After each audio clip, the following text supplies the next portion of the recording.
Wait, where? What? I'm in a box! Oh no. No, not the box.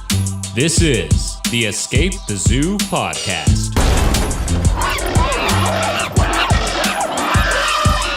With your host, Daniel Clark. Hello, everybody. Happy New Year. Welcome back to the Escape the Zoo podcast, where we talk everything wildlife. I'm super excited to be back.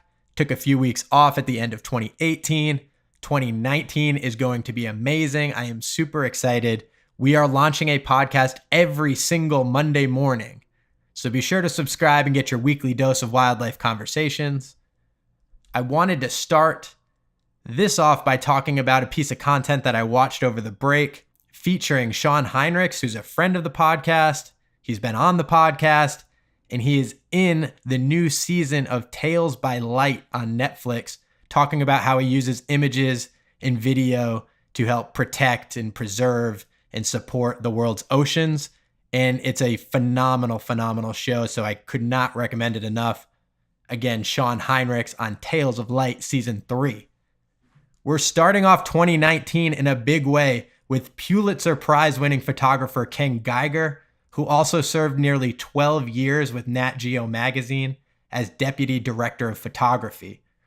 We discuss photojournalism, a 3,200-year-old Sequoia tree, wild dogs in Africa, desert foxes in Morocco, and his widely celebrated photo of a solar eclipse that also sparked a little bit of controversy. I really enjoyed this conversation with Ken. I hope you do too. So without further ado, here it is, my chat with the one and only Ken Geiger. Thanks so much for taking the time to be on the podcast. I'm a big fan of your work and super appreciative of you taking the time to chat.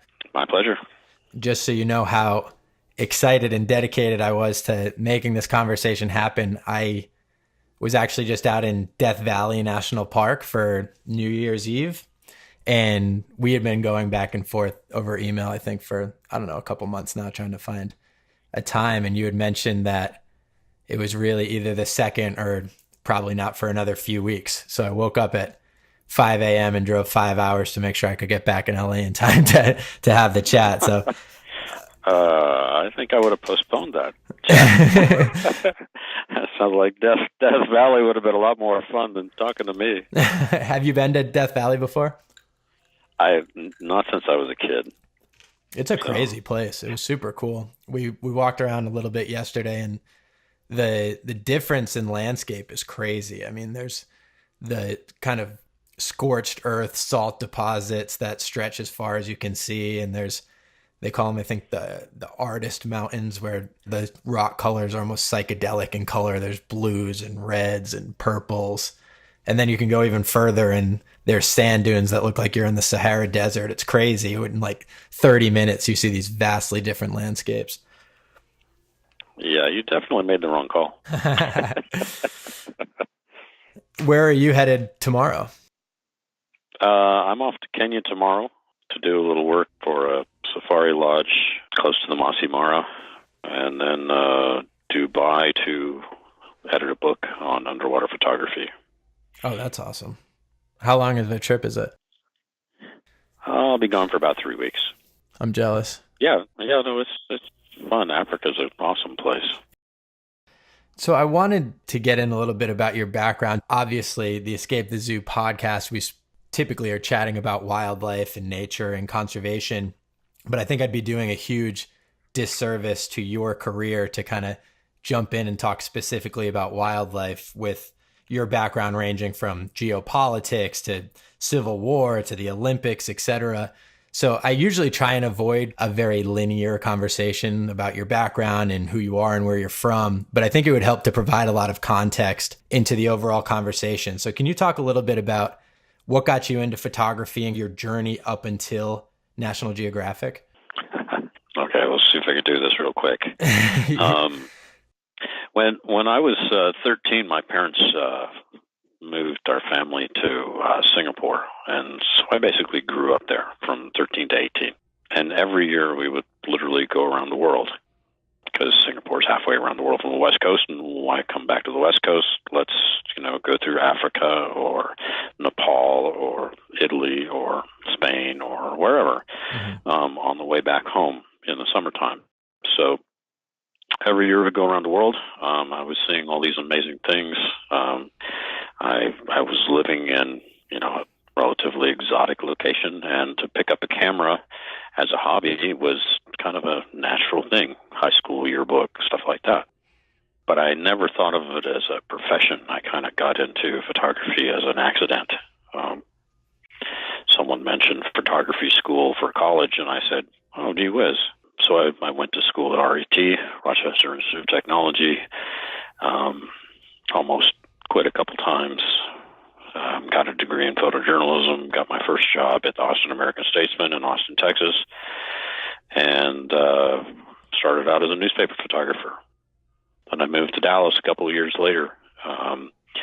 Larger market, more photographers, bigger fishbowl, bigger assignments. Transitioned from, doing all those sexy traveling assignments, following the Dallas Cowboys and the Mavericks during the playoffs, or the hockey, or, all those things that are on the road trips, and everybody just says, gee whiz about covered conflicts, conventions, you name it. I mean, basic newspaper photographer. Then got into editing and digital technology,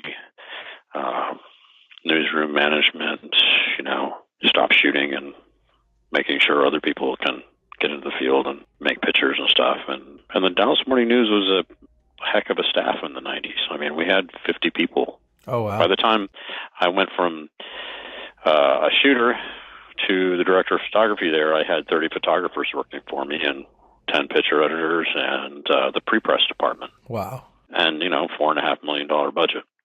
From there, I went to National Geographic because basically technology had come along with digital cameras to the point where magazines, I don't know when that was, 2003, 2004, something like that, the Canon D30 came out. And that had a large enough sensor, and I think maybe a CMOS as well, that allowed magazines, they have a higher screen resolution on their or frequency on their reproduction. So they need more detail, and they couldn't use the early digital cameras. And so Geographic was, thinking about transitioning to digital because the photographers wanted to shoot digital, and they needed someone to actually handle that transition. So I installed enterprise-class servers and software to handle a raw workflow, which has probably never been done before on an enterprise level. So about 2006, it went live, and I don't know how many images it has now, probably well over 20 million images in it. So, and that's how I started Geographic. They're still using the workflow now that you implemented back then? Yeah, in 2006. Oh, wow. Because it really wasn't very expensive considering how long it's been live. Yeah, definitely. Why did you grow up in Singapore? What line of work were your parents in? My dad was in shipbuilding, and he worked for Bethlehem Steel, and they had a joint operation there where they built jack-up oil rigs. They built them in Singapore. They towed them to Panama to register them, and then they towed them to the Persian Gulf to drill. Those are the three-legged kind of platform rigs you see out in the Gulf, shallow water stuff. Oh, okay, cool. And that was a very interesting time for Singapore, right? I mean, over that course of time, they really went from a very developing nation to kind of the powerhouse they are now. What was it like growing up during that transition? It was the early days of Lee Kuan Yew. That was the anti-no long hair campaigns and no spitting on the sidewalk, I think, and no spitting gum out on the sidewalk, all sorts of stuff. They would actually, if you had long hair, the police would actually pick you up on the street, take you down to the police station, and cut your hair, and then charge you for it. Oh my God! I thought the gum thing was a joke, or like an urban legend. I didn't know that was real. No, we had you get on a bus here if you're on the football team, and you go to the next county and have a football game, Friday night or something like that. Well, we would get on a plane and go have a basketball tournament in Hong Kong. because we didn't have any other American schools around. And there was one in Bangkok and Jakarta, Indonesia. So we would always, kind of trade around for, other kind of sports things, rugby or soccer, things like that. And some of the guys, I never had this problem, but some of the guys on the basketball team, their hair was always over their ears or over their collar or something like that. Not even what we would consider long. Right. But they would come through the airport back from Hong Kong basketball tournament and have their passports confiscated, and they were told to go get a haircut, and they could come back and get their passport once they had a haircut.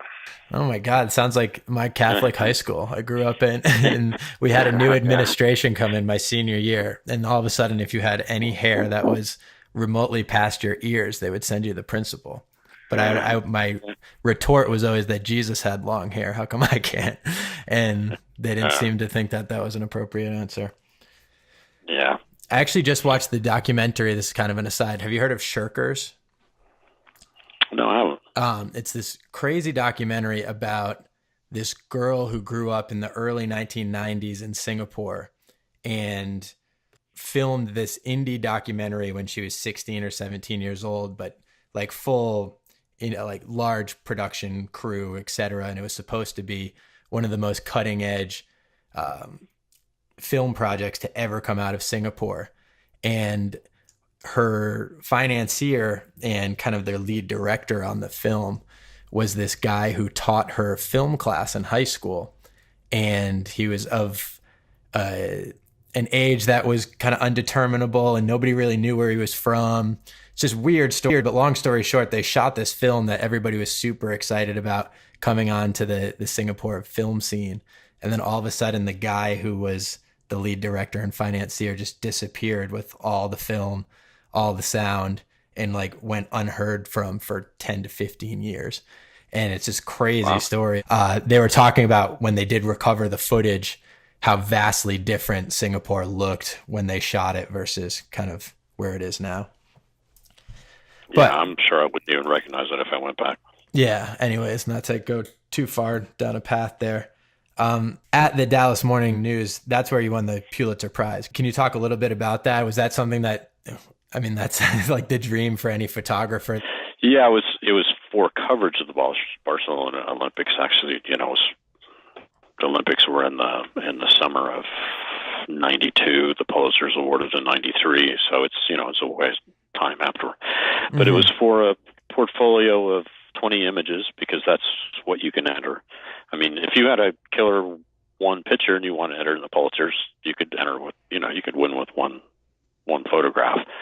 But myself and William Schneider were covering the games for the morning news, and we put together a portfolio of 20 images, and amazingly enough, it won. Sports photos usually don't fare well in the Pulitzers. They're usually a little bit harder edge. Right. And what was the day like when you got that news? That I could imagine something like that being. Do you remember the moment? Yeah, it was. It was still hard to believe, actually.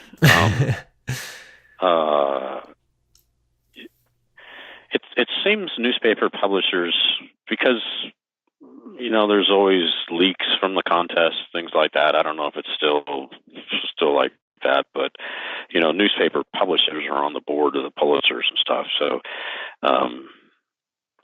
I think we had a hint that we were one of the finalists, and a lot of times you'll go into the newsroom, you're one of the finalists, and someone else wins, and it's a little bit disappointing. Right. Well, this time we went in there and we were waiting for the wires to roll out the news of each category winner, and sure enough, we won. And there was, I don't know how many people in the newsroom. There's 100 people in there, all standing around waiting for the news, and the newsroom just kind of erupts in cheers. Oh, that's awesome. Yeah, it was a fun moment, and then the champagne bottles come out and all that stuff, and the celebration goes on. So yeah, anyway. I always think it's interesting when you look at storied careers, and when you can really define those like very clear inflection points where you're like, oh shit, this is actually happening. I'm always just fascinated to know what it's like in the moment, and whether the gravity of the moment really hits you all at once, or if it's something that's more just shocking at first. Yeah, I don't know. For me, it's like it's a contest, and could have easily gone to somebody else or other photographers. The other two runner-up, photography projects.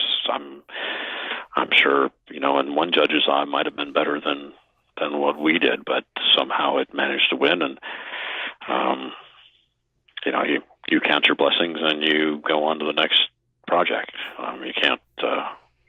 It's at the bottom of my resume with awards won in your career, but I wouldn't say it was any kind of defining moment for my career or anything like that. So. Mm-hmm. Yeah, because it didn't necessarily alter the path that you were on. Yeah, I think for some people it can, if you're a magazine photographer or something like that, and you're relying on freelance. Maybe you can ride that wave. But I was pretty happy with where I was at at the Dallas Morning News. It was a great place to work. It sounds like the stories you were covering were very broad, in the sense that sports and the Olympics and the Mavericks, but then you're talking about civil conflicts in Burma. What was that like, balancing what stories you were going to tell and where you were allocating your time? Because I'd imagine traveling to those places is a huge time investment while still managing a team of 30 to 50 photographers. Well, I wasn't. At the time that I was traveling, you have to separate that from managing 30 to 50 people on a staff, because I wasn't traveling like that. When you were in that management role? When I was in management role, yeah. I did all my traveling when I was a photographer, and I spent some time as a photographer, picture editor, so I was like part-time management and part-time shooter when we would go to the Republican National Convention or something like that, and I would make sure everybody had their assignments. I would shoot some, but I would also come back. I would be the early person back, so I would be looking at everybody's film, choosing the frames that were to be scanned and transmitted back to the newspaper. So I didn't really have to balance the travel when I was managing. So that was just. Did you actually go into these countries when the civil wars were going on, and what was that like? Well, yeah. We had a project at the Dallas Morning News that multiple photographers worked on. I was just part of it. It was called Hidden Wars, and it's exactly what it sounds like. It was a special section the newspaper put out on conflicts around the world that people don't really think about. So that was a 7-week assignment for me. I got on a plane. I flew to India. I went up to the Punjab, where Sikh terrorists were, planting bombs, things like that. And I went out with the Indian military, door to door in little villages, searching for terrorists. Is that an assignment that you're like, did you volunteer to do that, or they're like, hey, we want you to kind of go over here? Because I could imagine that's something that requires a good amount of consideration before taking on. No, this actually, if you're a photographer, one reason you get into newspaper photography is that it's not just about taking pictures. It's about using your camera to tell stories, right? And to create transparency, and to be able to do a story about wars that people really don't know much about, and conflicts that are changing lives that there's U.S. policy behind. There's probably, maybe in some cases CIA operations that you don't even know about. We're supporting some of these things, Right. and to be able to put that all together in a worldwide package to let people know, you don't have to think about that too hard. It's what you signed up for, and it's better than staying in Dallas shooting Pet of the Week. So, Right. yeah. Do you want to get on a plane and go to India and then sneak into Burma? Sure.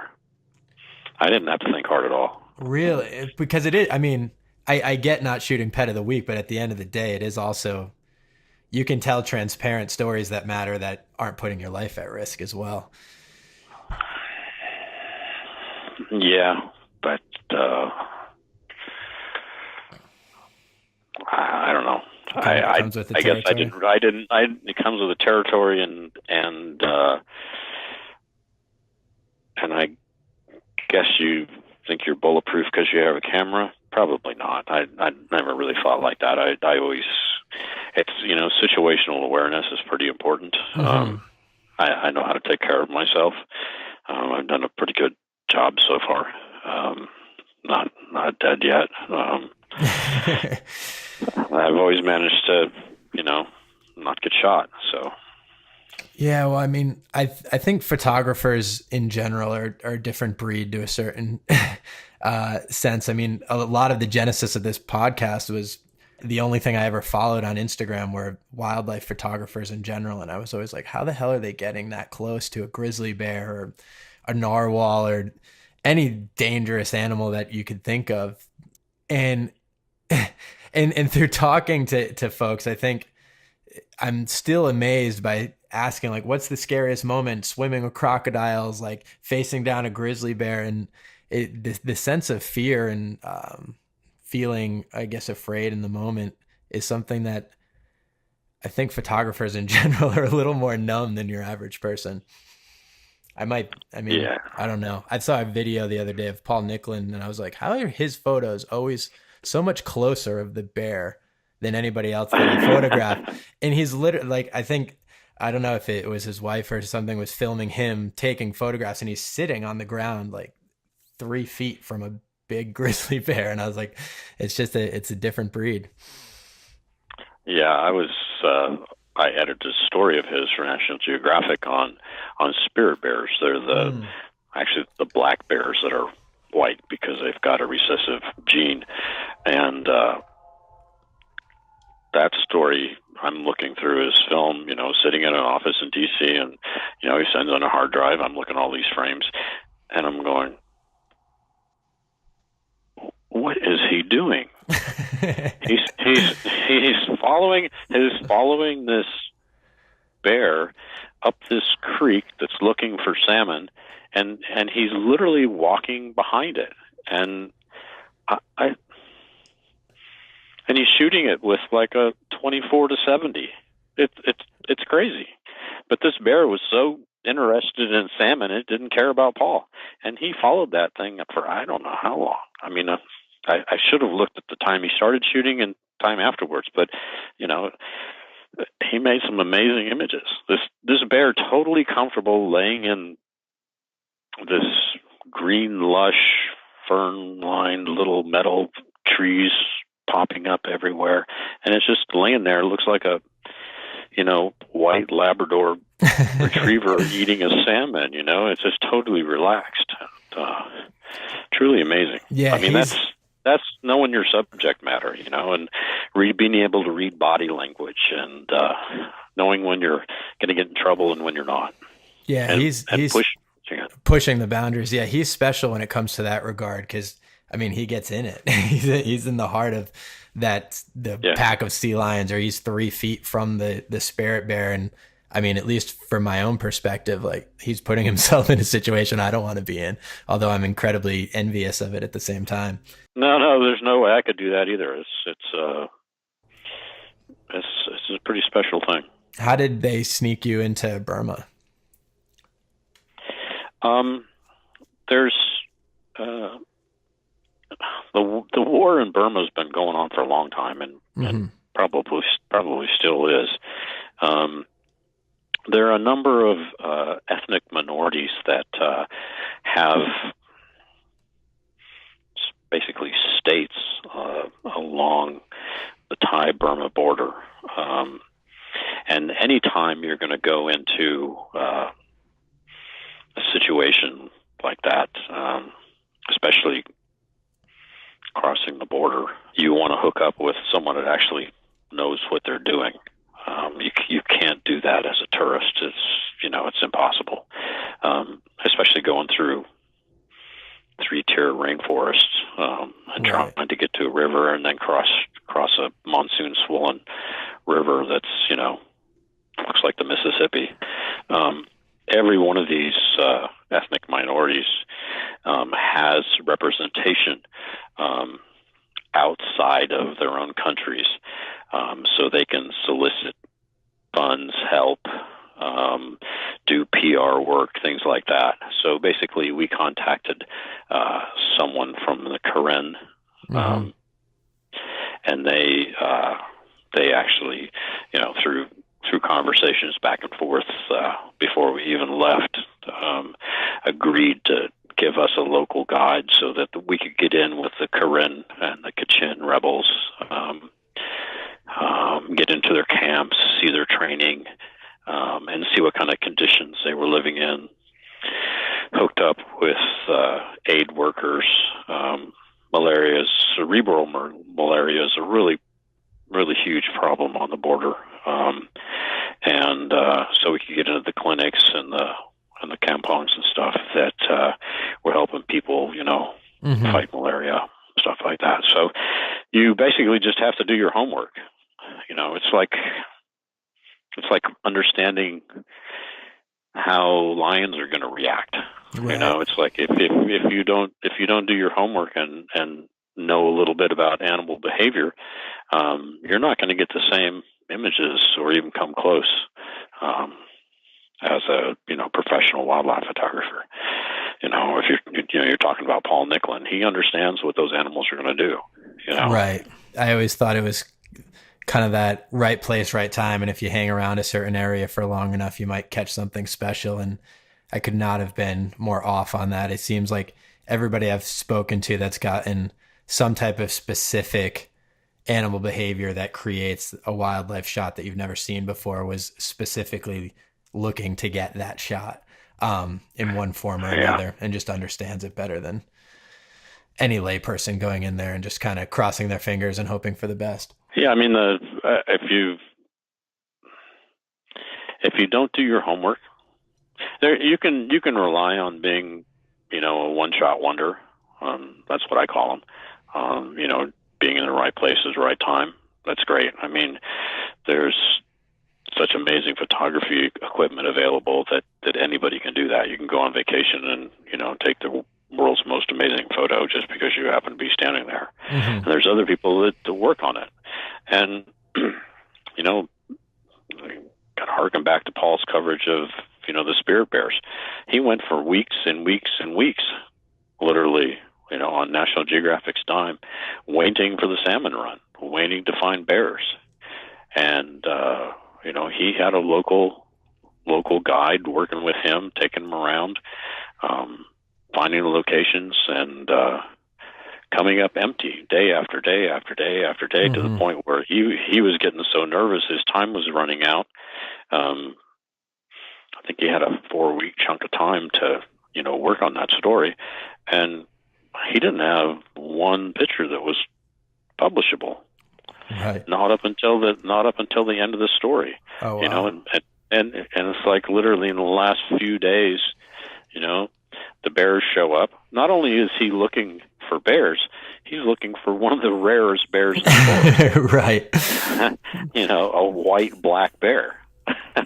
Yeah. So it's not like you can just go shoot any old bear. Right. Anyway. One of my favorite anecdotes from that story is I spoke with Jed Weingarten, but he was an assistant with Paul on one of those shoots. I'm not sure if it was the first one, but he said that when they really found the specific section of the Great Bear Rainforest where the spirit bears were, the bears could not be less bothered by Jed and Paul because of just how flush with salmon the rivers were, and they were completely well fed and super happy, to the point where the bears were being so picky that they could go in, cut out the female salmon from the river, slice them open, and only eat the eggs like they were eating caviar, and would literally Eat the roe, yeah. Yeah, and they would toss the males as if they were like disgusted with the fact that they even picked out the wrong fish from the river, which is crazy to me.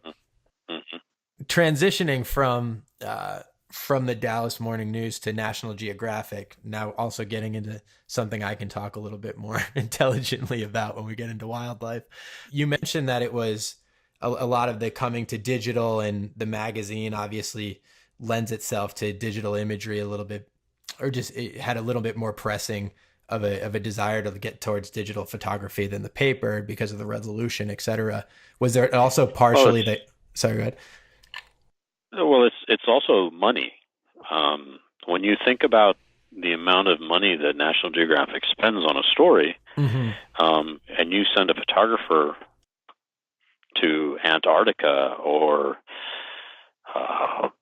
in the farthest reaches of any place, there's equipment considerations. If something breaks, it can't be fixed, so you better have some redundancy.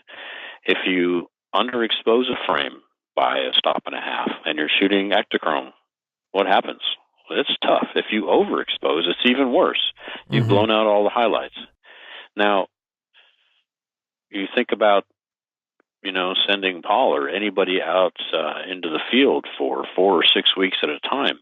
The fact that they can actually look at the image they've just shot and find out if it's technically usable or not is an amazing thing. I mean, in the old days of Geographic, you'd have a photographer going out for 8, 12 more weeks, and they would be shipping film back, and they wouldn't even know if they'd made the frame, or maybe they had a broken camera, maybe That's they had a shutter that crazy. was dragged, and 5, 6 weeks later, when their film finally got processed and an editor looked at it, they found out that hey, camera number 3 is broken. You need to stop using that because everything you're shooting is worthless. Oh my God. I could Can you not imagine? imagine that. That's crazy. Not only the photographer, going nuts, but think about the investment that Geographic had made, how expensive it is to get someone in the field. I mean, that's huge. And if you lose that time,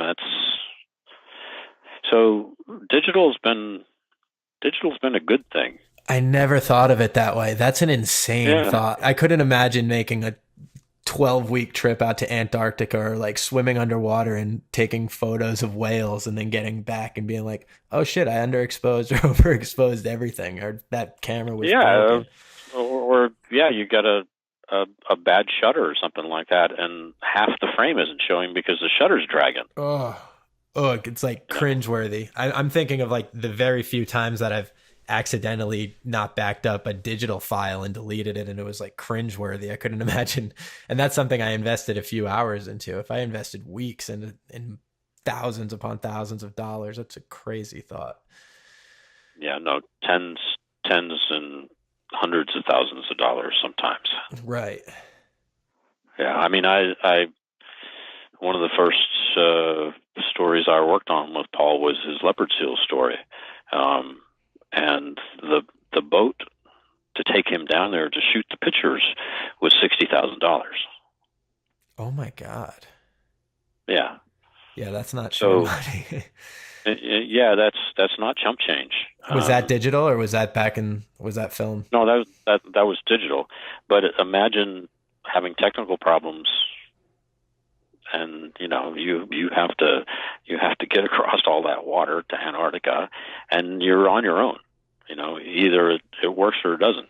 He also got in the water with that leopard seal before people really knew that you could do that.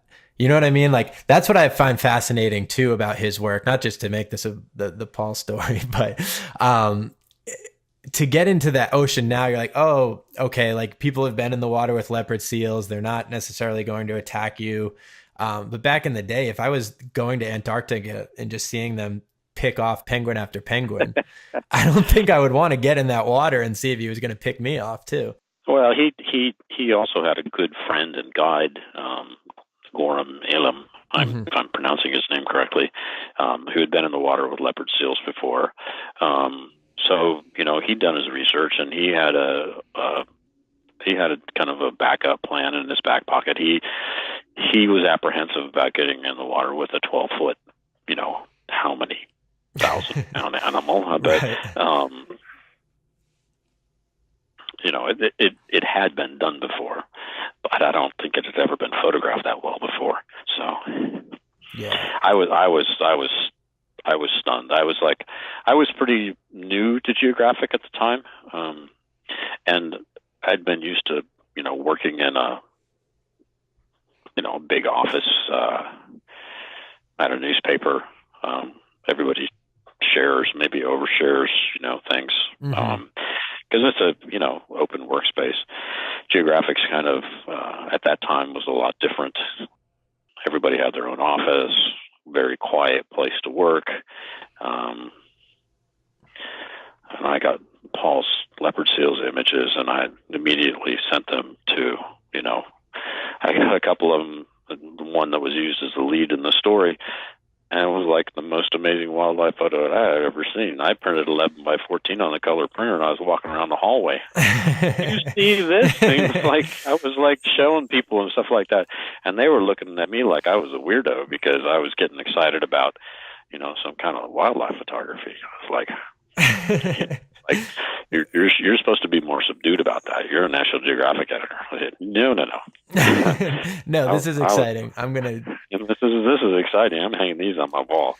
I mean, anyway. that story too, I'm going to link in the show notes to people listening, Paul telling this story. But I always say that the more and more time I've spent in wildlife and wildlife media, the thing that always draws me deeper and deeper in is that if you look at any animal on a very deep level, it could be something as amazing as a leopard seal or as seemingly small as a pigeon.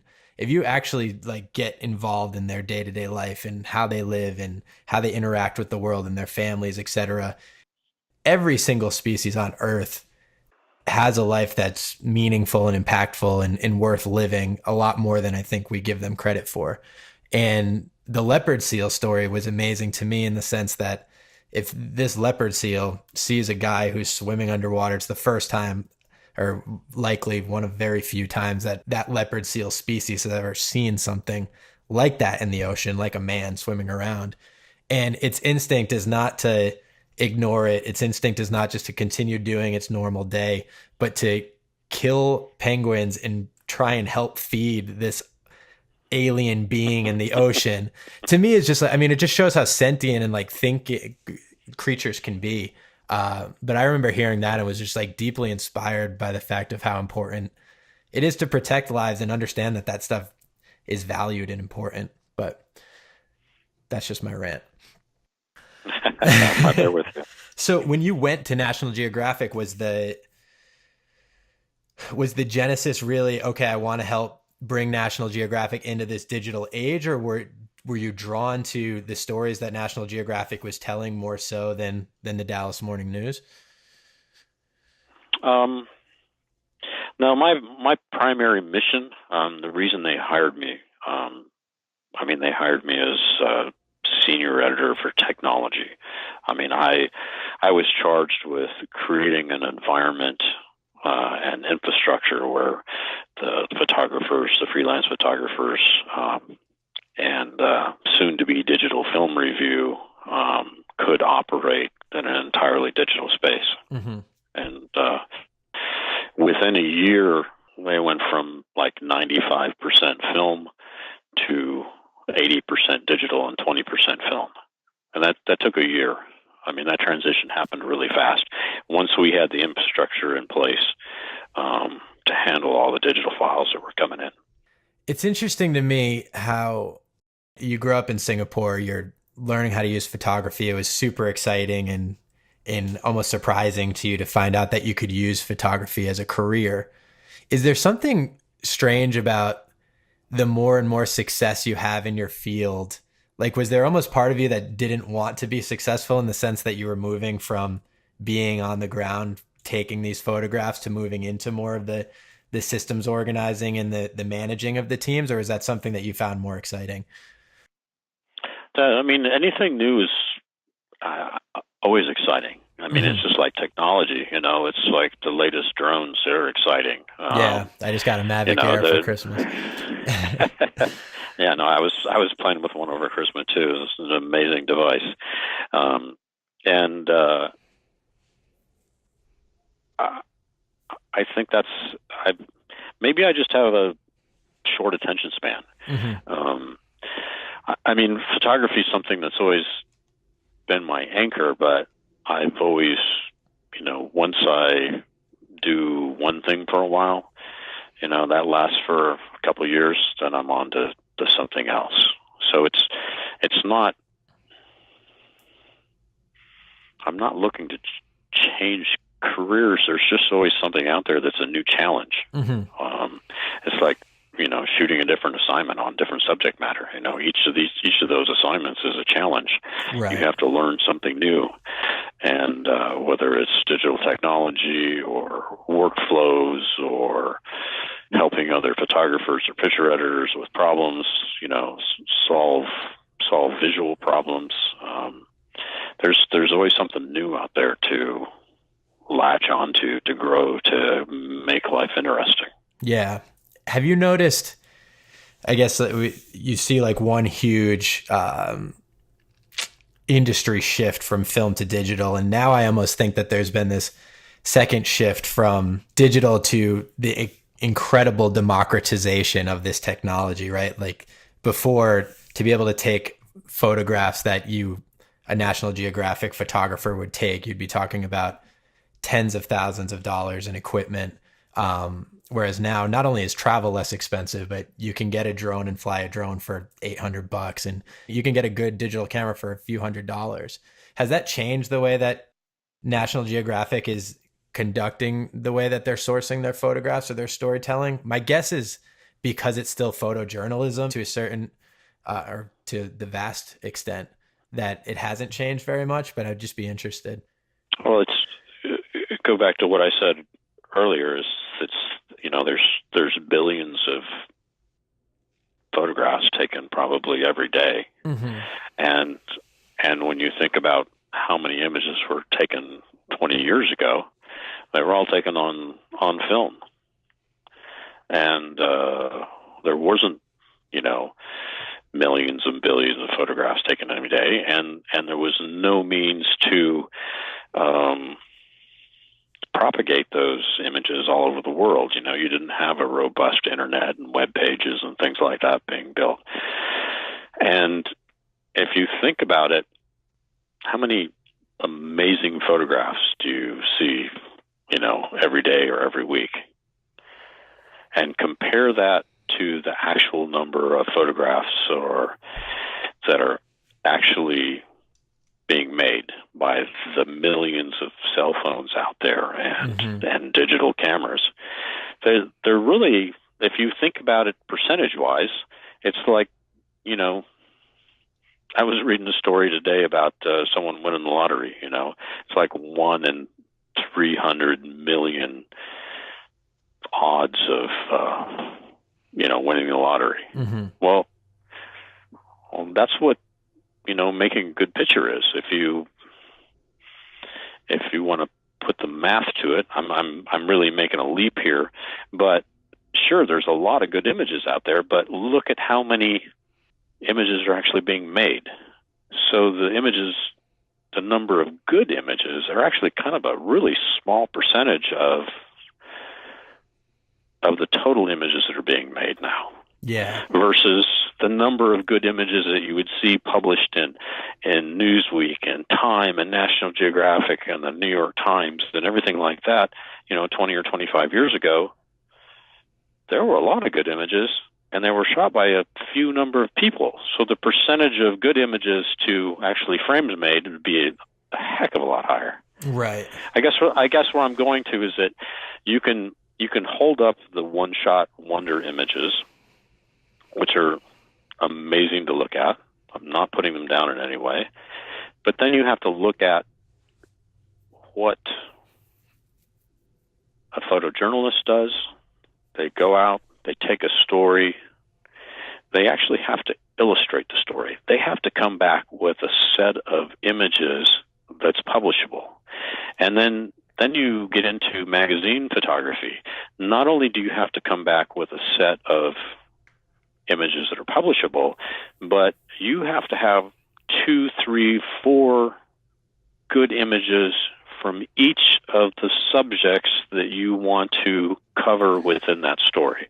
Because once it hits the wall and you start laying that story out, you have to have pacing and rhythm and lighting changes and stuff like that as you pull that story together. They're not just willy-nilly, okay, what's the best photograph? Sometimes you take the 10 best photographs from a shoot, from a 8, 6, 8, 10 week, 12 week shoot, and put them up on the wall and look at them in the magazine spread, and you go, yeah, those are the best photographs, but they don't really fit very well together, and they don't really tell the story. Oh, interesting. So a good magazine photographer has 2 or 3 versions of the same thing that are all 3 of them, good images. So you have to have depth within a shoot. And I guarantee the millions and billions of photographs that are made every day, there's no depth to that. Those are one-shot wonders. Yeah, it's so almost like totally different space. Yeah, it's almost like saying, "Oh yeah, I can buy a basketball for $12." It doesn't mean that everybody can be LeBron James and Steph Curry. Like everybody has access to the technical tools. It's almost insulting to say that everybody could use those technical tools with the same skill level. So in a weird way, it's almost like you're right in the fact that there's probably billions of photographs produced daily, but I would guarantee that the people that are actually being selected to have their photos published are probably in the same percentage as they used to be prior to all the democratization of the tech, or at least similar. And think about who's actually pressing the button too. It's like Paul Nicklin. Is he a photographer? Yeah, no. He started off as a biologist. He knows animals.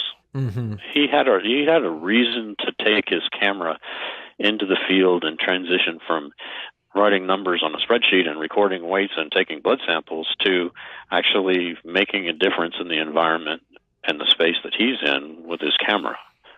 I mean, he has a mission. So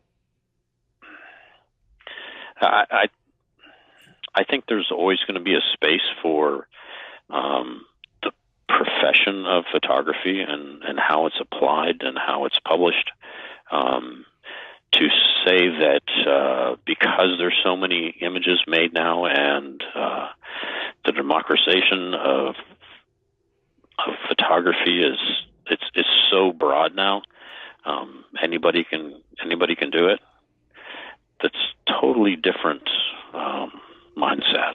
Mm-hmm. I will say it's pretty much killed the stock industry because there's all sorts of easily accessible images that have undermined the stock market that's kept a lot of photographers afloat for a long time. Right. But there's still as long as people are still publishing long form journalism, there's still going to be a place for the craft of photography. And as deputy director of photography at NatGeo, back when you were working there, what did that role entail? So is that a lot of when the photos come in, you're helping to select and create those stories and find the pictures that work best to tell those stories, or is it a lot of finding the right people to take those photographs? What was kind of the day-to-day like there? Well, it would be, I would have my own set of stories that I'd be working on. Mm-hmm. And a story could take, a year or 2 years or more to get in the magazine. That's how long you might work on something. Really? I didn't know. That's a crazy lead time. Yeah, no, I mean, it's the lead time on getting something published. I don't know what it is now. It might be 4 months, but it used to be 6 months by the time you actually put the story to bed and it's laid out. There's an amazing amount of production time involved in getting the magazine actually printed, because the magazine, if I remember, takes 3 to 4 weeks just to print. Oh, wow. Because of all the copies they make. Right. So think about a printing press going, 24 hours a day for 3 or 4 weeks just to print, 4.5 million copies or whatever the circulation is now in English language, because they only use one set of cylinders because it's printed rotogravure. So it can't be outsourced and printed any faster on multiple presses. They use one big press to do it. Yeah, it's the same kind of process they use to make cereal boxes and things like that. Because the plates don't wear out, not like as they do in offset. Right. So newspapers and quick print jobs and stuff like that, they're printed offset on plates, and those plates wear out after 40 to 60,000 impressions. Or you can get millions of impressions on a rotogravure press. So that's why it takes so long to actually physically print the magazine. And then it has to be collated and bound and trimmed and mailed and all that other stuff. Yeah, it's funny. Anyway. You think, like, especially with the news cycle nowadays, that the general news cycle is like less than 24 hours in terms of what people's attention span can hold. I think what's amazing to me is how strong Geographic has really held its place. I think comparatively, you've seen a lot of things in the print industry not transition to the digital age particularly well. And I feel like Geographic itself has really held its role in culture a lot better than most outlets have. And is also still very, very good at producing quality and not strictly clickbait BS that you find in a lot of digital outlets. Yeah, I think you can separate the print product from the digital product. It's a little bit different, but I mean it's about relevance. It's about what people care about now. So yeah, and I think the magazine's tried pretty hard to maintain its relevance. It is unique, and hopefully that it'll be around for a long time because it is unique. So I want to transition a little bit and talk about some of the photos of yours that sparked my interest, and I just love to learn a little bit more about the story behind the photos. The first was a group of kids in Morocco that looked like they were holding some type of desert fox or something like that. And for people listening, I'll link all these photos in the show notes. But essentially it was probably 5 or 6 kids, and they were all holding what looks like baby foxes, as if they were little puppies. Can you elaborate a little bit as to what was going on there? Actually, I was out in the desert, and I was with a tour group, National Geographic Expeditions tour group, and I was the photo guide on the trip. And we were in a convoy of Land Cruisers. We'd spent a few days out in the desert riding camels, staying in tents, and on the way out, you're basically screaming on the edge of the dunes, trying to get out to the main roads. And there are these kids out in the middle of nowhere, and they know where the tracks are for the 2 tour groups coming out of the desert, I guess. And they capture these, desert foxes. They keep them. They hope the tourists will stop and give them a few coins to have their picture made with the foxes and stuff like that, but they're actually taking wild animals out of the oh wow. Yeah, out of the desert and using them to make money, showing them off to the tourists. It was pretty sad to see. I think that image, and I did not give them any money. I did not have my picture made, but I did tell the driver to stop so I could make their picture, because I was amazed. Yeah, it's a little bit sad, but then it's also, you know, if I was a kid there, and I needed to eat or make some extra money for the family, it's hard to put them down, but it was kind of tough to see. Yeah, it's really sad. Cutest little foxes ever. It was actually the opposite of what I was expecting that story to be. I was hoping there was more of like a rehab center or something to that effect. That's super sad. And I think that's a really telling thing too, where what I appreciate and how you describe that is how when it comes to conservation issues, you look at things like that obviously from a Western world mentality, you feel so bad for the foxes and know it's sad, but ultimately you really can't blame the people that are in those situations who could potentially have their back against the wall and are trying to put food on the table. And I think oftentimes when conservation issues are approached, you really have to understand the local economy. Like I always use the example of who could poach an elephant. Like at first I thought like what monster could ever consider killing such a beautiful thing like an elephant? And then I started thinking that if I was in a impoverished area and struggling to put food on my family's table, that I'd like to think I wouldn't, but I can't necessarily say that that's the truth. And oftentimes when you look at conservation, you need to look at it holistically. And that's why images like that are so important, is this is going on, but it's not blaming anybody in the photo. It's saying that we need to find better ways to solve these things. Yeah, if you use elephants as an example, most of that's not local poaching, but it's wildlife people conflict. I mean, populations are growing over there, and what would your village feel like if a bull elephant came in and ate all your crops in the middle of the night, and then the kid that was standing guard got trampled to death. Yeah. You got a whole village pissed off at elephants.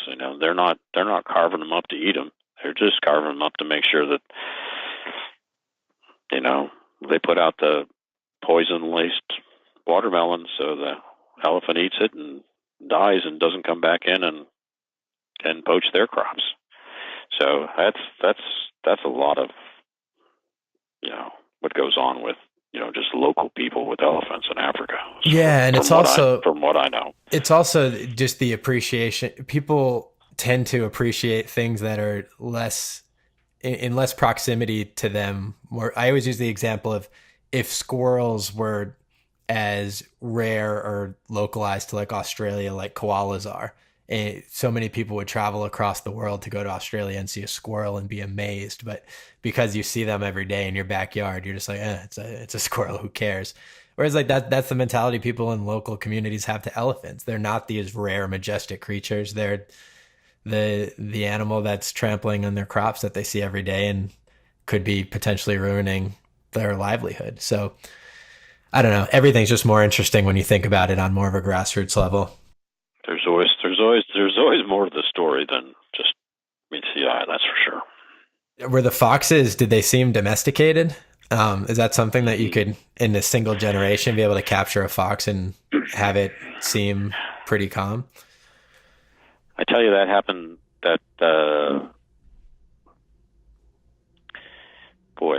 That whole encounter was like 3 or 4 minutes long. Oh, okay. It was really fast. It was like you're screaming through the desert, dust coming off the back of the truck going, 45, 50 miles an hour, and then me saying stop, stop, stop, and everybody else stops and click, click, click, and then we're gone. Yeah. The other photo that I know you're a part of, I think you were more of the assembly side of it, but I just thought was such a mind-blowingly beautiful use of technology and imagery was the photograph of the 3,200-year-old Sequoia tree. Is that the winter one? Yeah, the winter one, where essentially 126 images were compiled to create one photograph. Is that correct? Correct, yeah. Can you talk a little bit about that process or what the genesis was and how how technologically that was even possible? Well, you have to think about the fact that you you can look at, that was the second tree we shot. So Nick Nichols was a photographer on that. And you can't see those trees. You look at that photograph and you see a tree in its entirety. Of course, it's stitched together, so there's a little bit of distortion to that that goes along with that. But for the most part, you can look at that tree and appreciate the tree, not in its full size, but as a photograph. But if you walk into the forest, you can't see that. Both of the trees that we photographed, first the redwood and then the sequoia, you physically can't stand in the forest and look at that. The only way you would be able to do that is if you clear cut the forest back far enough so you could stand back far enough to see the tree. Got it. So because it's surrounded by so many other exactly. redwoods. And how tall are we talking? Exactly. This is like several hundred feet No, tall. they're like 300-foot trees. Damn. Yeah, they're massive. I mean, you stand at the base and look up and you can't see the top because the crowns are so full that there's no way to see the top. So, I mean, Nick Nichols came into my office and he said, I want to photograph a tree. How can we do it and still have it look like a tree? James Baylog did an amazing job, published a book, and he, stitched trees together, but more an artistic feel, a mosaic. The trees weren't whole, but they're beautiful in their own right. But Nick wanted to actually photograph a tree, and so we worked. And I worked to create a rig of 3 different cameras. You don't want to use wide-angle lenses because then you distort the perspective. So we decided to use 35-millimeter lenses, and a 35-millimeter lens, you couldn't get back far enough to show the whole crown of the tree. So what are you going to do? You're going to take 3 cameras, stack them nodal points on top of each other, and try to fire them simultaneously. Well, you still can't get back far enough with that. So how are you going to do that? Well, you have to actually create a traverse at the top of the tree, which is, find another tree just as tall, string a rope from the top of your subject tree to another tree behind you, and then drop a line from it and move the camera up and down vertically from the ground all the way to the top. And so we would drop the camera 2 or 3 meters, take a set of 3 images, left, middle, right, drop the camera another 2 or 3 meters, left, middle, right. And then I would take, when we were done, the left, middle, right image of layer 1, the ground level. I would overlap. I created a template, overlap, stitch those together, and then I'd take number 2 and do the same thing, and then I'd take layer 1 and layer 2 and stitch it together. And my guide was the trunk of the tree. Some of the things in the background aren't perfectly aligned. Some of the things in the close foreground aren't, they never could be aligned because of the perspective problems. But the trunk of the tree is pretty much, intact. I mean, all the way up. So you do get a total feel for the tree. So you did that by hand. I thought that was because now you could take a drone and take 800 images, and then through AI or some type of neural network, it can stitch them together and understand what it looks like. You physically went in and took 126 images and compiled this tree. Yeah, I don't, we thought about doing drone or flying or something like that, but first of all, you're not allowed to use drones in a national park. Right. Secondly, there's so many tree limbs, you wouldn't be able to have a perfectly stable flight path going all the way up. There's no clear line,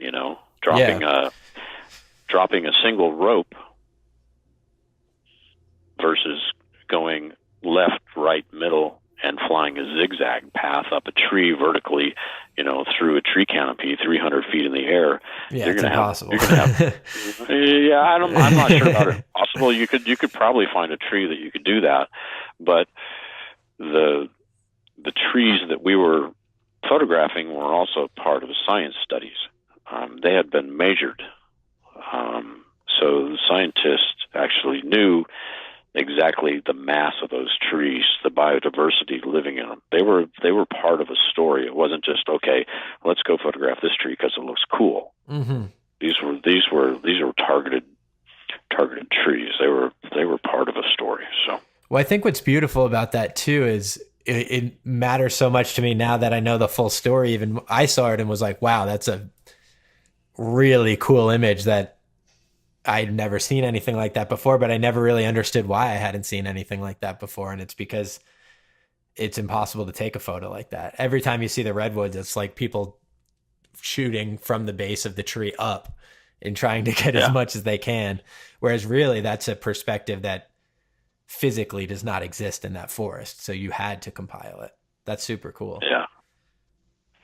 Yeah. I've seen that. Those were all high resolution files too at the time. So they were all raw files, all, toned and stitched together. So that's I don't know how big that file is, but it's amazingly large. All those images put together, it's basically a gigabit photo. I've seen it printed like 95 feet tall. Really? On one print, stretching down and then lit up in a dark church in Perpignan, France during the Visa Bourdonnais Festival, and you just walk in there and you look at it. It's like, wow. Yeah, it's like you're looking up at a nearly 100-foot tree, and then you're realizing, and that's only like a third scale. Less than third scale. That's crazy. And just to see people standing there in this open space, it's just, there's 50 other photographs on display in there, but everybody's just standing in the middle of this space. They first walk in, they just like, wow. That's mind blowing. Yeah. It really was. I can guarantee there's people there that were like, holy shit, that's a big tree. And they're like, no, that's actually a third of how big it actually is. That's just, that's a crazy. Yeah. Cause then you look, even at 90 feet tall, you look at the people that are, that were scattered in the tree to give it scale. And they're dinky at 90 feet tall. They're only like a foot and a half tall. So how did they even print that? Is that sorry? How did they print that? Is it on it's one piece of paper? One piece? Yeah, I think they did it in 3 different sections and then put it together. That's crazy. That one was printed by Canon. I think they sponsored the printing of that. Oh, cool. One that I'm really interested in, one, because I think it's a beautiful photo, but 2, because I almost laughed at how, this might be a little heavy-handed, but how nonsensical that it almost was a celebrated and slightly controversial photo of yours was one of the recent lunar eclipse. Was that at the Grand Teton Mountains? Oh, the solar eclipse. Yeah. The solar eclipse, sorry.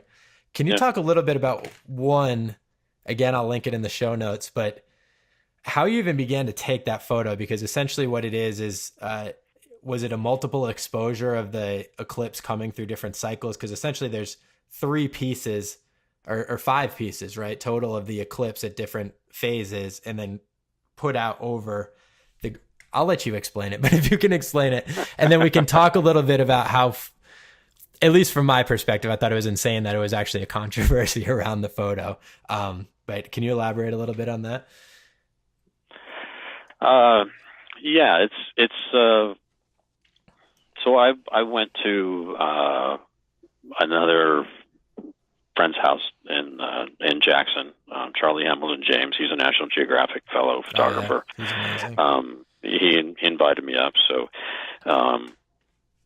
super nice place to be in the middle of summer. So went up, and I've shot eclipses before, and you look up in the sky and you see an eclipse, and honestly, it's really cool, but visually as a photograph, it's not that exciting. I mean, it's either a picture of the sun or the moon or phases or something like that. And I've always turned those into illustrations, and they're obvious illustrations. The first one I did was, actually, I think it was a lunar eclipse over Dallas. And I did the same kind of technique, and this was a long time ago, and it was done on film, on a single sheet of film in a 35 millimeter using multiple exposure functions.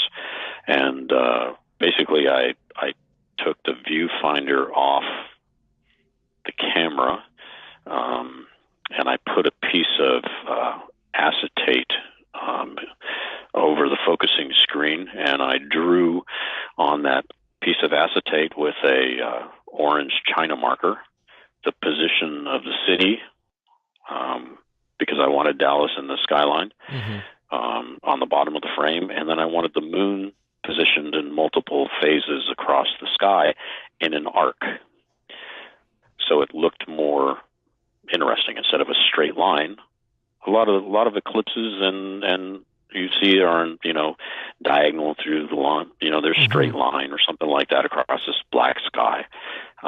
There's all sorts of ways to do it, but I decided to make it into an arc, which is totally impossible, right? So it's a manipulation, but it's aesthetically pleasing. And I did that same technique. I was in one of the most beautiful places in the United States, the Grand Tetons. So I and my son, we braved the traffic early morning, well before sunrise, to try to get a parking spot where I could see sunrise just hitting the top of the Tetons. And so I only stayed there once the sun was up for 15 or 20 minutes, because I knew I had the base of my photograph. And I tried to use the multiple exposure function in the digital cameras. I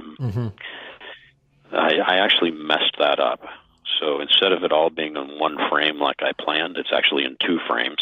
But I did shoot the eclipse of the sun in an arced kind of position in the frame, so it would look like almost like a rainbow of you see a rainbow. It's in an arc. Well, you have an arc of progressions of the eclipse in the sky over the Tetons, and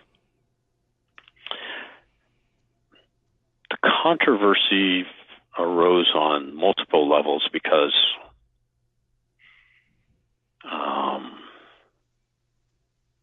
I don't know, maybe they just could. Maybe it was just fun to poke at it on the internet, I guess. But it's physically, it's impossible to see that. Okay, well, if you're standing there looking at the Tetons, you're going to look at sunrise over your left shoulder, and what, 5 hours later, you're going to look about straight up in the sky about 1 or 2 o'clock over your right shoulder, and you're going to see the eclipse happening. Do they happen exactly in the same spot? Yeah, you can see all that from the same spot, but you might be looking left or looking up because it's different times of the day. Right. But I combine them into one image that when you look at it, you go, oh, that's cool. But then you realize, I think if you have any sense about you, you realize it's not real. It's an illustration. It's a combination of 6 images. Now, whether you do that in Photoshop or you try to combine it in the camera, it doesn't really matter. It's still an illustration to try to show time and place. An eclipse happened at the Tetons, and this is what people saw. Instead of it being in 6 different frames, it's in 1. Now, you can either appreciate that or not. Some people chose not to appreciate it because it wasn't journalistic. And, Ken Geiger's a Pulitzer Prize-winning photographer, and it says that in his bio on Instagram, and he works at National Geographic, and he shouldn't be doing illustrations. Okay, well, too bad. I did it. The one thing that really hacked a few people off was, and it was in my caption when I sent it to National Geographic, they put it up on their website, and they didn't explain how the picture was made. They just put it up on the website without an explanation that it was a composite image. When I put it up on Instagram, on the NatGeo site, I explained how the image was made. It didn't raise much controversy on the NatGeo, Instagram feed. It got, well over 2 million likes. Oh, wow. And shared all over the place. But there was a few hardcore, newspaper, got to stick to the ethics. It's okay to have, 10 images straight across the sky sandwiched together, but, Ken can't make it into an arc and make it something beautiful. Well, what I thought was crazy about it is you look at that and it's not an illustration in the sense that like you photoshopped like some crazy wildlife into a scene that the wildlife wasn't part of or just something that was rooted in fantasy. It's something that was clearly a realistic visual. Yeah, but it is fantasy though. I mean, my little brain decided, you know what? There's no way at 11:15 or something in the afternoon, before noon when this eclipse is going to happen, that I can actually make a good photograph, put something in the foreground or background of this eclipse to make a good photograph. I'm not a climber. I don't have, 2 weeks to set up a, position where I can stick someone on the side of a mountain on a rope and, shoot up and try to make something. I mean, Keith Ladinsky made an amazing image, but I think he was shooting for Red Bull. Well, was that was the tightrope one or it was the slack line? Tightrope one. Yeah, that was crazy. It was amazing. Sorry, I was by myself and I was trying to make something up. So, yeah, but I mean, it was when they're shooting straight up in the sky. There's like, yeah, okay, you can shoot the sun or nothing else because you can't shoot up through the trees with a 600 millimeter lens and expect to put something in the foreground. So I tried to make something interesting out of it, and that was my interpretation of what I saw. So, yeah, I just think for me, what was so strange about the whole thing was I understand like technically it's fantasy, but it wasn't like Photoshop like you think of Photoshop of like people like models turning themselves into I didn't invent anything. Everything in that image is real. I photographed it with a camera. I didn't manipulate it in Photoshop to change the content of the sun, the way it appeared, or anything like that. And you also weren't saying there are 3 moons at once. Like nobody would. I don't know anybody that would look at that and say like that you were trying to act like that was a moment in time. You know what I mean? Like clearly there was some illustration to it just because of what was going on in the frame. And the sun literally doesn't move across the sky in an arc like that. Right. So it's it's inherently by the way you presented the frame, like there was nothing about what you did that was trying to present that as like a moment in time. So I just thought it was crazy that people were getting all up in arms about it. But I mean, they had to be about it. I think the funny thing, I think it's the same thing as everything nowadays. It's like 99% of the world celebrated it as a beautiful, very cool image. And then you just get these 1% of strange people who end up like taking it in a weird direction. But that becomes the story, unfortunately, because it's the different kind of outlier, Yeah, each to his own. Yeah. So Africa in general, it looks like you've spent a good amount of time there recently. Is that part of new projects that you're working on? I saw Zambia, Namibia, South Africa, bunch of different stuff going on there. Yeah, that's basically me trying to be a freelance photographer, and looking into multiple trips to Africa. So I can't really explain it. I just it just keeps happening, and I keep going, and I keep loving it. So, do you feel like was the wildlife something that has always been part of your passion and focus, or is it something that's really come through working at National Geographic and the trajectory of your career? I've always loved the outdoors. I think part of the reason I got into photography is because I liked traveling. I liked being outside. I liked meeting new people. I didn't want to be in an office. And I never really considered wildlife photography. I never really paid much attention to it until I got the Geographic. And then it's a big part of the magazine. It's a big part of the history there. Not to appreciate it, pay attention to it. It's, something new to learn. And before I even took a wildlife photo, I was basically learning from the best wildlife photographers in the world by looking at their film, being around them at seminars, things like that, or watching their shows when they came into the office. Right.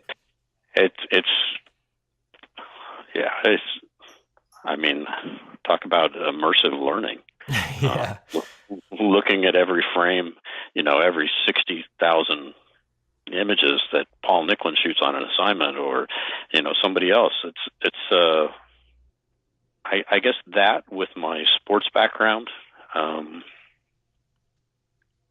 when I got the opportunity to go to, I'd been to Africa as a kid, but,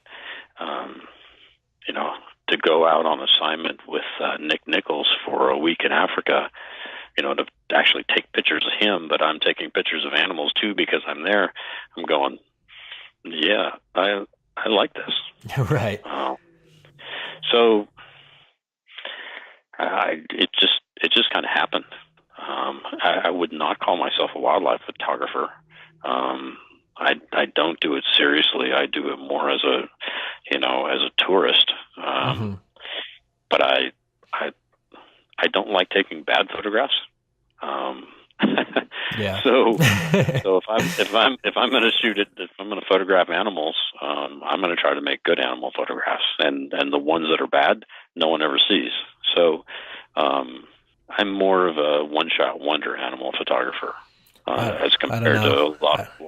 I feel like that's the type of thing where, like, you're on an NBA team and you're not one of the top 3 best players on the team, but you're still in the NBA. You know what I mean? I think you're just comparing yourself to I look at that leopard photo you have. That's iconic. That's the leopard kind of growling that's on your homepage is one of the most beautiful shots of a big cat I've ever seen. Is there a moment in Africa that sticks out particularly as one of your most special? Jumping from what I saw, a moment with 15 lions at once, being able to photograph the wild dogs, which I know are not easy to come across in Africa. Was there something that in general that sticks out as either your favorite moment or your favorite animal to photograph? You just hit on some of the highlights. Yeah, I guess I shouldn't have thrown those in there. That was rude of me. Can you tell me about your favorites? And here they are. Each of those images, I think back on them and they still give me goosebumps because they're just amazing encounters. I was in Zambia, south of Luanga, and you said it yourself. Wild dogs they're scarce. They have such a big range. They move so fast. You're lucky if you get to see them. But I had an amazing guide. He could hear things and sense things that I had no idea were happening. And he had an idea where the dogs might be along the riverbed. And sure enough, off in the distance, we see them, and they're moving up, chasing the riverbed, and I'm saying, let's go after him. Let's catch up to him. And he does, and we're roaring up the riverbed along the, sandy roads, and then the dogs just sit down, and then there's a, full moon setting at sunset, and the lights almost disappearing, and then you've got a wild dog sitting, 20, 30 meters in front of you, with a 600 on, it's filling up the frame, and it's like, you're going, okay, this is my first time seeing wild dogs, and they're posing for me. Right. It was crazy. an amazing moment. It was like, okay, that was incredible. Let's have a beer. And to put perspective on that too, I mean, I know you can go on safari after safari after safari after safari and never see one of those. So let alone find one and get the lighting right and get them to actually sit down and give you an opportunity to photograph. That's crazy. Yeah. And then some of it, like the leopard you mentioned. I mean, I like that image too. But that was, shot out of the car window at Kruger National Park. Oh, really? I had done a story earlier about self-drive safaris and, driving through South Africa and stuff like that. And so I went back, and what you don't see there is probably 30 other cars around this, tree, which was right next to the side of the asphalt road, and got up early in the morning to make sure I got a spot, and, that leopard jumped out of the tree and was hissing at a hyena that was, trying to horn in on its meal, even though the impala was still up in the tree. But I mean, anybody could have shot that picture, with the long lens out the rental car window. Yeah, Kruger National Park. That's a special moment. The teeth you can see on that is just crazy. Yeah, the light was pretty cool coming through the tree. That's so. I know we're getting a little close to time here, so I just want to run through a few rapid fire questions. If there was a favorite trip that you've taken or geography that you've been to, or something that really sticks out as to a special moment where you're just very happy that you're able to pursue the career that you're able to pursue, is there something that sticks out?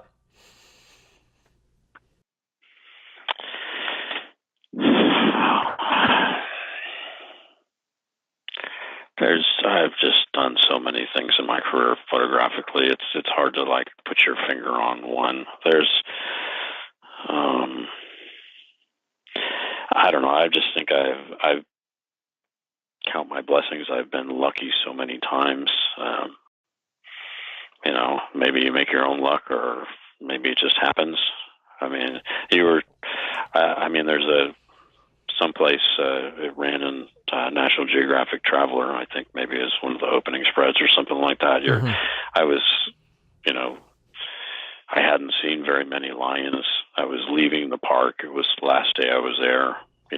You're at the entrance of the, where you're staying. They lock you up at night. You're in the pens, and the animals are out cruising around.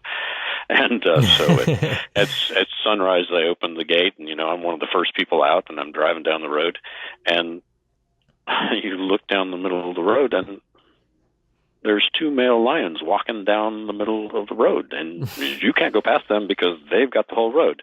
And now you're in a situation where, oh my God, I've been trying to photograph lions for the last 3 days and haven't found any, and I want to photograph them, and here they are. I'm leaving the park. So how awesome is that? And they're fighting in the middle of the road with cars in the background, and that just kind of summed up the whole story for Kruger. It's like this self-drive park. You get to, view animals, and the animals use the road because it's easier to walk through than the thick bush, and it's an open air zoo, and people are hanging their heads out of the car. So it's like it's the perfect image for the story. Yeah, that's awesome. Those are the kind of moments that that stand out. But is there one? Yeah, probably not. There's just Right. a litany of cool moments in your life. For listeners of the podcast, a lot of where you give your money is oftentimes you want to support, but you don't necessarily know where. Is there any conservation groups around wildlife or nature in general that stand out as groups that you think deserve more support? I think that's kind of up to the individual. I have all the respect in the world for what Paul Nicklin and Christina Mittermeier are doing, with their Sea Legacy initiative. They've got, a small contingency of people trying to work with legislators, things like that, behind the scenes. They're making images. They're calling attention. They're using social media. They're passionate about what they do, and I know that the money that they're taking in, they're actually making use of it. They're not spending 90% of it on overhead. Right. So it's hard for me to, and I know them personally. I'm not a commercial for them, but I guess I would have to weigh, what people are doing on the ground, how they're using that money versus, what's coming of the money. And I don't have a list off the top of my head that I would say, oh, go here or go there if you want to support something. I think you're going to have to find your own. I would hope people, if they're passionate enough, would find, if they wanted to support something, they would, do their homework and support what they want and how they want to do it, rather than have someone tell them. Yeah, I think what to look at. No, I think those are both good suggestions. You can't go wrong with Sea Legacy, and I think to each his own when it comes to what you want to support and how you want to support.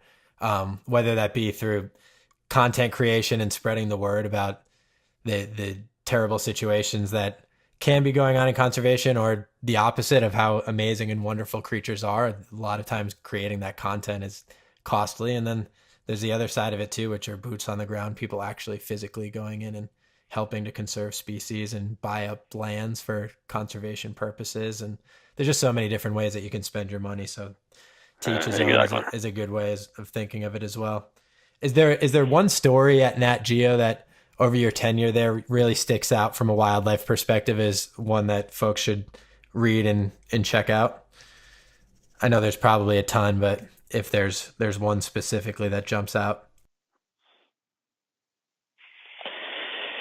Well, I mean, the one that I worked on with Paul, the leopard seal stories, like that, I think, that's a set of images that you'll never see again at that level. I guess Nick Nichols' Lions coverage, I would have to look back at that, and some of the images there are pretty darn special.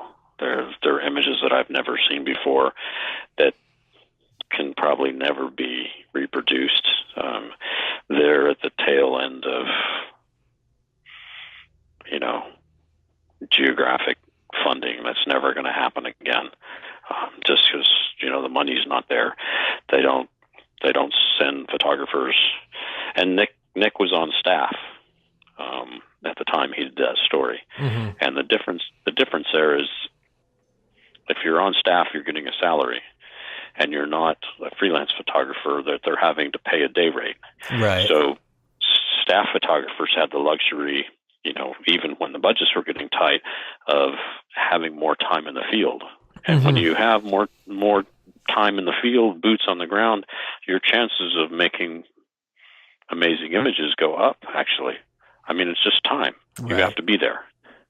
And when you have months and months and months, or 2 years on a story to make lion images, you better come back with some amazing photographs. Yeah. And Nick did. And they're images that They will stand the test of time.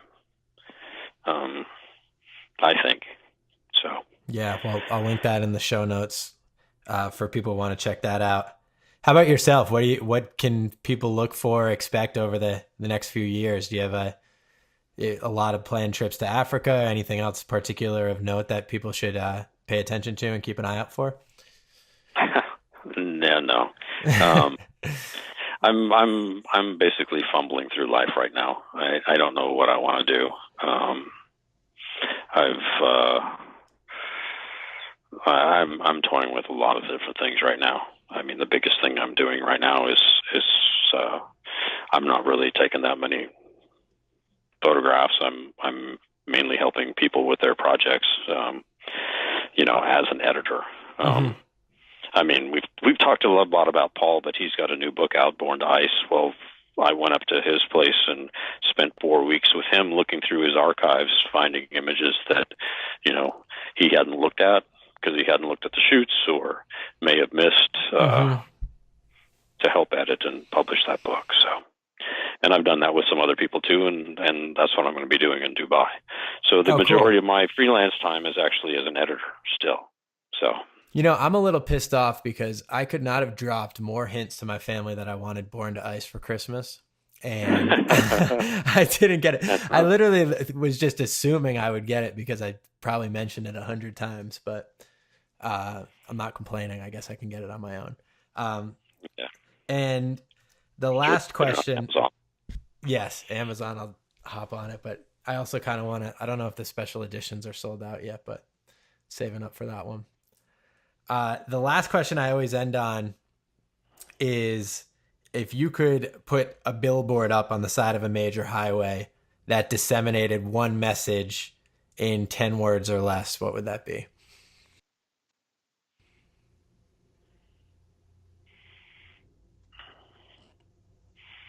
Wow. It's a big one. It's a tough question.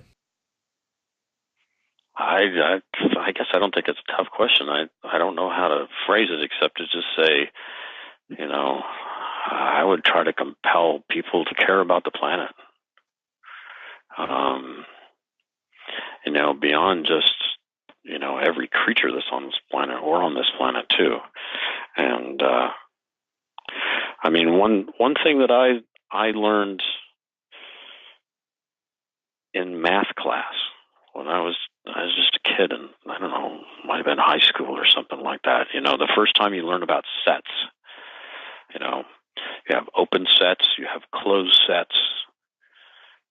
And I don't know, that little lesson just kind of stuck with me. And I'm going, everybody talks about, there's a math thing, there's always a question on a test about, how many grains of sand are on this planet. Mm-hmm. You can't count them, so it must be infinite. Well, I'm going, okay, infinite is something in my mind that you can't put an end to. Well, if I'm an astronaut and floating around in the space station, I can see this planet. I can see the whole planet. I can see it as a set. It's in a container. It's in a bowl of atmosphere. It's contained. I might not be able to come up with the number of grains of sand, but it's not infinite because I can see the container that it's in. Now, come back onto Earth and you go, okay, if I'm in a container, then I can affect the contents in that container. And the reason I say that is because most of the people that I hear that are, deniers of climate change, they go, oh, the Earth is too big. You can't affect that, container. I'm going, okay, there's how many billion people on this planet? And in a short amount of time, we've done, how much deforestation in just a, few short years compared to the time this planet's, been around. And we live in we live in a fishbowl, you know, Mm-hmm. 7 billion, 8 billion people affecting what goes on in that fishbowl. You know, if you don't clean the fishbowl, that water gets pretty nasty. Yeah. And that's what we're doing. So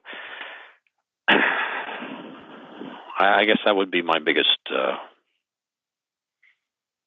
I had to put up a billboard, it would be to try to convince people to care about the planet we live on. Yeah, which I think is incredibly important and powerful, but also you would think that it would go without saying that that's something we should be doing. And unfortunately, I mean, it's the biggest threat to our species' survival, and I think in time, in history. And unfortunately, I think it's not receiving the attention that it needs, in the sense that even people who do care, it is easy to be apathetic because it's hard to understand how you can help. But I do think collectively, if the vision is there, that everybody can make an impact that helps to clean that fishbowl a little bit better. So I think it's important to spread that word. Yeah, you're right, but I don't think it's that hard. It just needs to be done. I mean, if you look at smoking, and you look at the education, the anti-smoking campaigns and stuff like that went on when they actually decided that, it can cause cancer, it can kill you, and smoking rates went way down.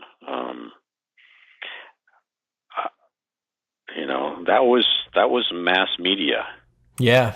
It was commercials on TV. Someone decided that we're going to lower smoking rates in the United States. And guess what? It happened. And we just have to put our mind to it and okay, take this seriously. Take the politics out of it. Take the greedy, big industrial money out of it and say, hey, we need a habitable planet. Otherwise, we're not going to be around that long. Yeah, and nature is incredibly resilient. I think it's proven time and time again, whether it be a protected national park or a marine protected area, that when nature is left alone to rebound and is given the proper care and attention, or lack thereof, it is resilient and can bounce back. So amen to that. But thank you so much, Ken. Huge fan. I'm going to link to everybody listening to Ken's website and Instagram and any other applicable channels that would be helpful. Everybody that comes on this podcast is here because I'm a super fan and can't recommend more than enough. So thanks so much for taking the time, Ken. And to everybody else, thanks for listening. And until next time, stay wild. Thank you so much for listening. I honestly cannot express how much I appreciate you taking the time. For all information regarding this episode's guest, social channels, books, how you can support, etc., please check out our show notes. If you enjoyed listening, please subscribe to the podcast. We are everywhere that you can find podcasts. Subscribe to Escape the Zoo on YouTube, follow Escape the Zoo on Instagram, like Escape the Zoo on Facebook, and please share with your friends. It honestly goes so far and means so much to me. And lastly, if you'd like to be emailed with each new podcast and any other major Escape the Zoo updates, visit escapethezoo.tv and sign up for our email list. Thank you.